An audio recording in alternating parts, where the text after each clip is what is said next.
Al-Fatihah. Ya.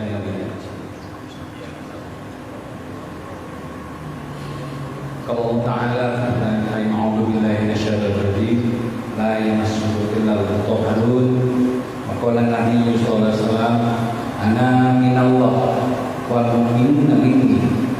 Wa qala aidan kullu mauludin yulad ala fitrah fa abawahu yuhawidani aw yunasirani aw yumanisani. Mukadimah ikut dua kiai doktor yang telah menyampaikan ilmu Allah, bekal untuk kita semua para cinta jiwa. Semoga kita pulang dari majlis mulia ini membawa kemuliaan, diberkahi Allah usianya, diberkahi Allah kesehatannya, diberkahi Allah rezekinya yang murah, yang melimpah, yang halal, diberkahi ibadahnya. Berkah Allah Al-Fatihah. Alhamdulillahirobbilalamin. Iya kan dia berapa hari lagi Lebaran teh, Bu? Berapa? 8 hari lagi. Senin minggu depan kita beridul fitri. Semua mudah-mudahan meskipun lebaran puasanya dimulai beda, lebarannya barengan ya. Ini bagi kita ikhwan para pecinta suci ya, jangan suka nanya kapan hari lebaran. Maksudnya lebaran yang biasa kita rayakan, umum merayakan. Sikap jiwa kita tunggu keputusan pemerintah, itulah hari ini. Jangan suka sibuk nanya ini mana nih Ibu Muhammadiyah apa ini? Nah, kita tunggu taat agama dan negara. Umum memaknai hari raya Idul Fitri itu tanggal 1 Syawal. Dan 1 Syawal itu kita semua ribut. Dan istilahnya macam-macam ya, tergantung daerahnya. Lebaran, boboran, kalau di Jawa badaan, lebaran, badaan ataupun boboran itu diasosiasikan dengan hal-hal yang baru, baju, sepatu, jilbab, istri, enggak. Diasosiasikan juga dengan mudik, lebaran. Dan itu sudah menjadi tradisi di kita ya. Sekarang pemerintah membolehkan, silakan memudik ya. Asal sudah di booster. Paduli teh booster apa? Jadi umum menafsirkan Idul Fitri itu harus 1 Syawal. Tapi guru agung Syekh Muhammad Abdul Ghaus menetapkan Idul Fitri itu tidak harus nunggu 1 Syawal, tapi setiap hari adalah Idul.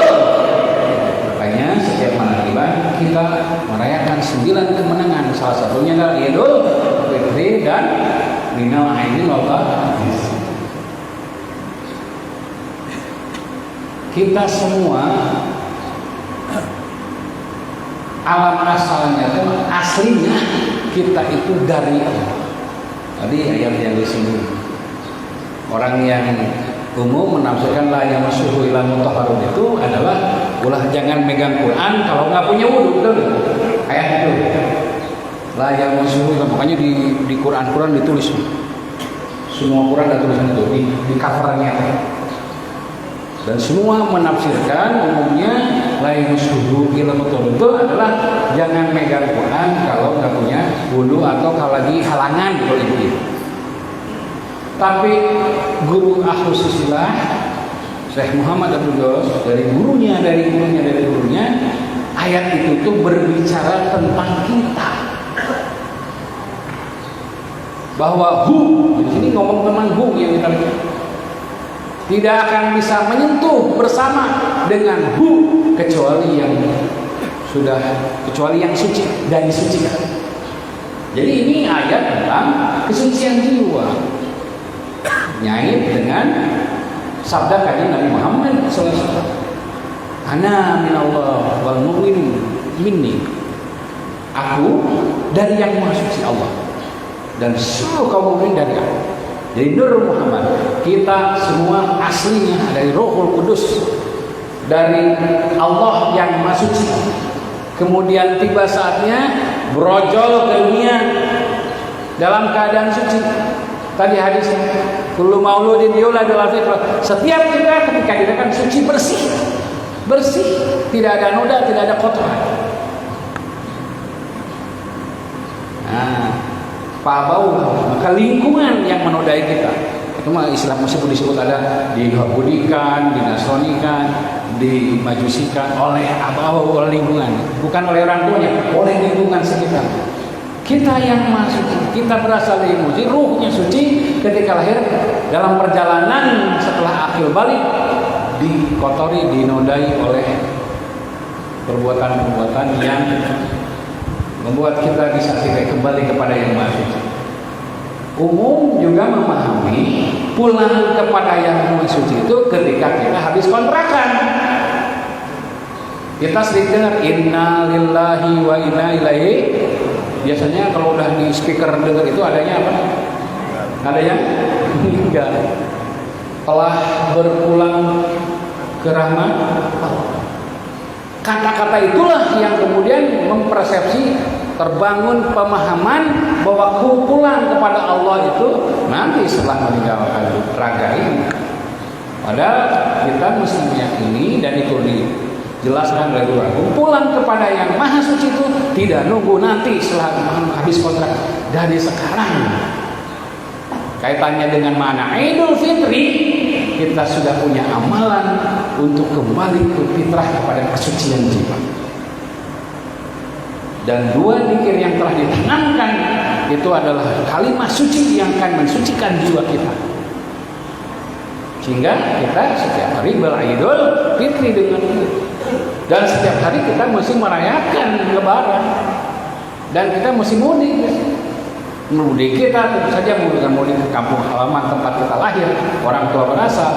Mudik kita kalau dalam konteks sunnah Jannatul Ma'wa, tempat kita mudik adalah surga ma'wa kita adalah Syekh Mursyid.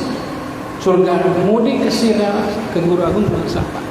Itulah tempat kita mudik. Jadi kita mesti meyakini bahwa Idul Fitri itu harus setiap hari, tidak nunggu nanti satu-satu. Kita tasyakur punya amalan setiap hari kembali ke kesucian jiwa. Kotor, kita punya alat laundry dosa besar. Kita sudah punya laundry dari segala macam penoda, segala macam doda dengan dikir yang telah ditanamkan bersih lagi. Nah sekarang pertanyaannya, apa tanda seseorang telah beridul fitri? Ada tandanya. Yang telah meraih kesucian jiwa, yang telah kembali ke kesucian. Tandanya antara lain 3. 1, prasangkanya. Jadi indikatornya dari prasangkanya. Prasangkanya, titik 2, pikiran dan perasaannya. Kalau seseorang, kalau Bapak Ibu selalu berprasangka baik, pikiran dan perasaannya selalu positif, berarti Ibu Bapak sudah berada di zona kesucian jiwa. Tidak suudzon, selalu berhusnudon kepada Allah. Ini bicara tentang akhlak hati. Jadi ajaran amalan kita untuk beridul fitri itu adalah untuk kesucian jiwa dan kebersihan hati. Indikator nomor 1 adalah prasangka, garis miring atau sama dengan pikiran. Siapa saja yang pikirannya, perasaannya selalu positif kepada apa saja, kepada siapa saja, tandanya dia sudah mulai kesucian jiwa. Nah sekarang evaluasinya, apakah kita sudah beridul fitri? Apakah hidup kita sering berprasangka buruk kepada Allah atau sering berprasangka baik? Tandanya berprasangka baik apa? Selalu menerima dan mensyukuri apa yang dipunya. Tidak pernah mengkomplain. Kenyataan hidup apapun yang kita hadapi, diperjalankan kepada pengalaman apapun dalam kehidupan, kalau kita tidak pernah komplain dan selalu berprasangka baik kepada Allah, tandanya kita sudah meraih kesucian hidup, telah beridul. Jadi sejak dalam pikiran dan perasaan kita selalu baik. Seorang yang hidupnya dominan husnudonnya adalah dia setelah beridul hidup. Tapi kalau pikiran dan perasaannya, prasangkanya dipenuhi hal-hal negatif, selalu berprasangka buruk, negatif aja sama Allah teh. Oh ini kenapa ya Allah saya ini kenapa begini? Diprotes semua yang terjadi dalam hidupku. Kenapa ya hidupku begini? Ya, kenapa anakku begini? Kenapa suamiku begini? Kenapa usahaku mundur? Kenapa? Kalau kita masih sering kenapa sambil kita negatif sama Allah, nah tandanya belum beridul fitri itu. Ya, jadi indikator pertama adalah prasangka kita. Yang kedua, indikator kedua, tandanya kita telah beridul fitri adalah apa? Ujaran lisannya. Seorang yang telah beridul fitri, ujaran lisannya selalu penuh hikmah, ujaran lisannya penuh dengan kebaikan, ujaran lisannya selalu menyenangkan orang lain. Sebaliknya, dia lisannya bersih, steril dari ujaran kebencian, bersih dari umpatan, bersih dari cacian, bersih dari makian, bersih dari fitnahan, bersih dari kata-kata binatang, bersih dari kata-kata yang selalu menyakiti orang lain. Nah, ya, kan lisan dicek. Apakah kita sudah beridul fitri lisan kita? Seorang yang telah beridul fitri, lisannya selalu mengeluarkan hal-hal yang baik, ilmu yang manfaat, yang nyenengin orang, bukan yang julid, yang nyinyir. Ya, seneng ngomongin orang, kepo, ingin tahu aja urusan orang lain. Ya. Nah, itu alat muhasabah kita. Sudahkah kita beridul fitri? Parameternya atau alat ukurnya lisan kita. Kalau lisan kita selalu penuh kebaikan, selalu menyenangkan, selalu penuh dengan ujaran-ujaran yang baik, tandanya kita sudah beridul. Alat ukur ketiga telah beridul fitri adalah perangai kebiasaan kita sehari-hari, tindakan dan perbuatan kita. Kalau seorang yang telah beridul fitri, tindakan perbuatannya pasti melakukan sesuatu yang manfaat untuk orang banyak, untuk orang lain, dan selalu menjadi wasilah banyak orang untuk mendekatkan diri kepada Allah. Itu juga dimusimkan sebagai berkah. Jadi kebiasaannya itu senang memberi manfaat kepada orang lain, senang sekali menjadi wasilah banyak orang untuk beribadah, mendekatkan diri kepada Allah. Nah, dia sudah beridul fitri gitu. Sebaliknya seseorang yang belum beridul fitri, perangai, perbuatan, tindakannya selalu merugikan orang lain, selalu memanfaatkan orang lain, selalu membuat orang lain menderita. Nah, itu tandanya dia belum beridul fitri. Itu indikator tadi. Jadi sekarang saatnya nih, udah oke lah kita gunakan momentum 1 Syawal sebagai Idul Fitri.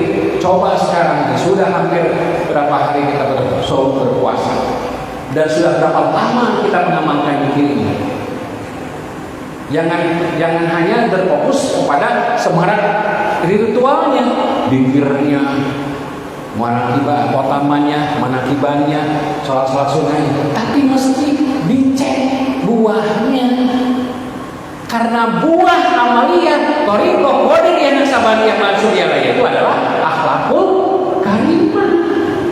Akhlakul karimah itu akhlak hatinya, akhlak akhlak lisannya, akhlak perbuatannya. Ya, silakan semangat manakiban. Alhamdulillah, terima kasih kepada Haji Muhammad Raden Haji Muhammad. Sekarang semakin kemarin kayaknya rekor tuh Mesin Sang Cipta Rasa hadir banyak sekali para pecinta kesulian jiwa hadir manakib di Masjid Agung Sang Cipta Rasa. Ya. Dan kelihatannya akan semakin terus membentang tarekat kita di Cirebon ini akan semakin penuh nanti ini sampai nanti konsumsi juga kurang udah kurang.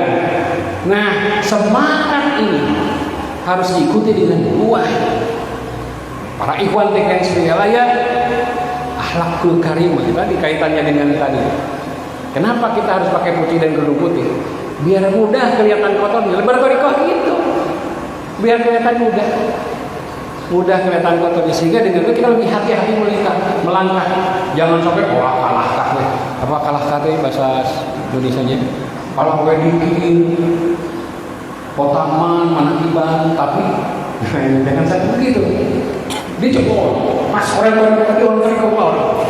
toriko pasti kalah, pasti ibadahnya, gitu ya. Pasti persepsi umum orang bertoriko itu kalau kan khusus, orang kalau khusus jangan sampai itu kita kemudian selalu dipantau. Kalau orang toriko pasti dipantau kelakuan tiap harinya. Nah itu jadi alat kontrol, bukan jadi alat depresi. Kita punya self control setelah bertoriko. Nah itulah ya. Jadi tujuan mengamalkan ajaran amalan guru kekasih Allah itu adalah untuk beridul fitri setiap hari. Dan untuk beridul fitri setiap hari diukur dari pikirannya, dari hatinya, dari prasangkanya, dari ujaran lisannya, dan tindakan perbuatan. Itu menjadi parameter sehari-hari. Sudah punya listnya. Mulai dari prasangka baiknya. Coba ukur setiap hari sebelum tidur itu berapa persen prasangka baik kita, berapa persen kita selalu berhusnudzon sama Allah. Nah itu diukur terus. Aduh, kayaknya tadi saya ngeluh terus, ketemu ini ngeluh ini, ketemu ini ngeluh. Tapi kalau banyak bersyukur, banyak keren. Sudah berilmu gitu, sudah menjadi sesuatu. Ya. Kemudian lisan kita ukur dalam sehari sebelum kita terlelap istirahat, rehat, banyak ngomongin orangnya, banyak memberikan ilmu pada orang lain. Kalau masih banyak ngomongin orang lain, kalau masih bisa bergosip, tanda kita mesti banyak dikirnya. Perserius lagi pertamanya, peristiqomah lagi manakibannya. Karena pasti seseorang yang mengamalkan itu buahnya akhlakul karimah, pasti. Dan akhlakul karimah itu oleh guru agung Syekh Ahmad Sohibul Wafa Tajul Arifin adalah indikator kewalian seseorang. Semakin mulia akhlaknya, semakin tinggi akhlak, semakin tinggi kedudukan kewaliannya. Jadi sederhananya, kalau ingin tahu siapa yang paling tinggi makom kewaliannya dari seluruh murid Syekh Muhammad Abdul Qasim Mas'ud adalah yang paling mulia akhlaknya, yang akhlaknya paling mendekati gurunya. Dialah yang paling tinggi makom kedudukannya. Begitu ya. Kalau berkahi semuanya sebenarnya istiqomah mengamalkan ajaran amalan para pecinta berkata Al-Fatihah. Alhamdulillah. Iya kan. Lagi aku terima kasih pertama yang mulia para pemimpin Wilayah 3 yang hadir dan yang tidak hadir, semoga selalu diberi kekuatan oleh Allah untuk mengemban tugas berat tapi mulia mengembangkan ajaran ini dan akan mengamalkan ajaran para cinta kesulian jiwa. Mendoakan mereka terus dilimpahkan karomah Guru Agung sehingga terus membentangkan karomah. Al-Fatihah. Alhamdulillah. Yang mengawalinnya saya. Kedua, Ketua Madrasah dan seluruh pengurus madrasah plus Daudo Ikhwan Fikih Saudara Sina Nasta di Cirebon, juga kemudian ibu alhamdulillah yang hadir, terus menjadi wasilah panjang tangan dan kaki Tuan Syekh Muhammad Abdul Ghaus untuk mengamankan masyarakat dan kepala Al-Fatihah.